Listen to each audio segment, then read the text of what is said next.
نواز شریف کی بطور پارٹی صدر بحالی کی درخواست ناقابل سماعت قرار۔ لاہور ہائی کورٹ نے رجسٹرار آفس کا اعتراض برقرار رکھا۔ جسٹس باقر علی نجفی نے کیس کی سماعت کی۔ درخواست گزار نے استدعا کی نواز شریف کی پارٹی صدارت بحال کی جائے۔ عدالت نے ریمارکس میں کہا سپریم کورٹ نے نواز شریف کو 2 کیسز میں نااہل کیا تھا۔ نواز شریف کو عہدے پر بحالی کا حکم سپریم کورٹ ہی جاری کر سکتی ہے۔ 9 مئی کو جلاؤ گھیراؤ کے واقعات، عمران خان کا تحقیقاتی کمیٹی کے سامنے پیش نہ ہونے کا فیصلہ۔ سانحہ جناح ہاؤس کی تحقیقات کرنے والے JIT نے طلب کیا تھا۔ لاہور کے قلعہ گجر سنگھ پولیس لائنز میں حاضری کی ہدایت کی گئی تھی۔ JIT نے عمران خان سے 9 مئی واقعات کے بارے میں تفتیش کرنا تھی۔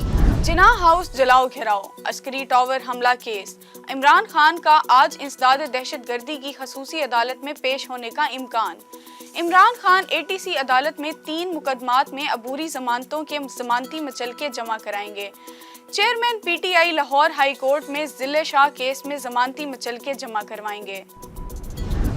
تھانہ شادمان میں جلاؤ گھیراؤ اور پولیس پر تشدد کا کیس، لاہور کے انسداد دہشت گردی عدالت میں ڈاکٹر یاسمین راشد کی جانب سے ضمانت بعد از گرفتاری کی درخواست دائر۔ عدالت نے دونوں مقدمات میں یاسمین راشد کو جوڈیشل ریمانڈ پر جیل بھیج رکھا ہے۔ عارف علوی نے عمران خان پر بجلیاں گرا دی، نواز شریف کے لیے پارلیمنٹ کی راہ ہموار کر دی۔ صدر نے رضامندی سے supreme court review of judgment and order act پر دستخط کر دیے۔ جہانگیر ترین سمیت ماضی میں نااہل سیاستدانوں کو اپیل کا حق مل گیا۔ 184(3) کے تحت فیصلوں پر اپیل لارجر بینچ سنے گا۔ متاثرہ افراد 60 دن کے اندر سپریم کورٹ کا دروازہ کھٹکھٹا سکیں گے۔ اٹارنی جنرل کا پنجاب الیکشن کمیشن کے سماعت کے دوران سپریم کورٹ میں انکشاف، چیف جسٹس کو بتایا یہ قانون جمعے سے نافذ العمل ہو چکا ہے۔ صدر عارف علوی اور وزیر اعظم شہباز شریف آج کوئٹہ کا دورہ کریں گے۔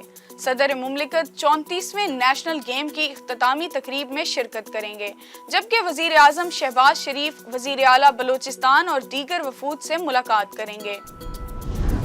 راولپنڈی کے علاقے روات میں گھر میں ڈکیتی کی واردات، مزاحمت پر ڈاکوؤں نے فائرنگ کر کے نیب کورٹ کے جج سردار امجد الیاس کو قتل کر دیا۔ دوران ڈکیتی ایک ملزم زخمی حالت میں دھر لیا گیا، ساتھی فرار۔